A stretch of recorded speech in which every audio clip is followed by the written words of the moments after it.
പട്ടികജാതി പട്ടിക വിഭാഗങ്ങൾക്ക് തനതായ എന്തെന്ത് കലാരൂപങ്ങളുണ്ട്. റാപ്പ് സംഗീതമാണോ ഇവിടുത്തെ പട്ടികജാതിക്കാരനെയും പട്ടികവർഗക്കാരനെയും തനതായ കലാരൂപം? ഗോത്ര സംസ്കൃതി അതാണോ?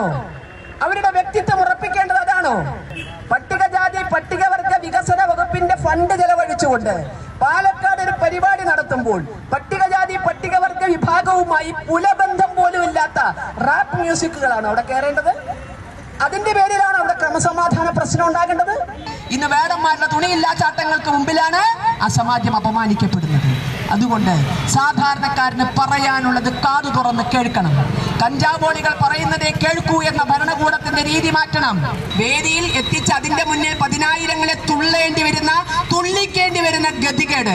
ആടിക്കളിക്കട കുഞ്ചിരാമ, ചാടിക്കളിക്കട കുഞ്ചിരാമ എന്ന് പറഞ്ഞിട്ട് ആ കുഞ്ചിരാമന്മാരെ ചാടിക്കളിപ്പിക്കുകയും ചുടുചോറ് മാന്തിക്കുകയും ചെയ്യുന്ന ഇത്തരം സംവിധാനങ്ങൾ അവസാനിപ്പിക്കാൻ സമയമായി എന്ന് ഭരണകൂടത്തിന് മുന്നിൽ കെഞ്ചാനല്ല, ആജ്ഞാപിക്കാൻ തന്നെയാണ് ഹിന്ദു ഐക്യവേദി എത്തിയിരിക്കുന്നത്.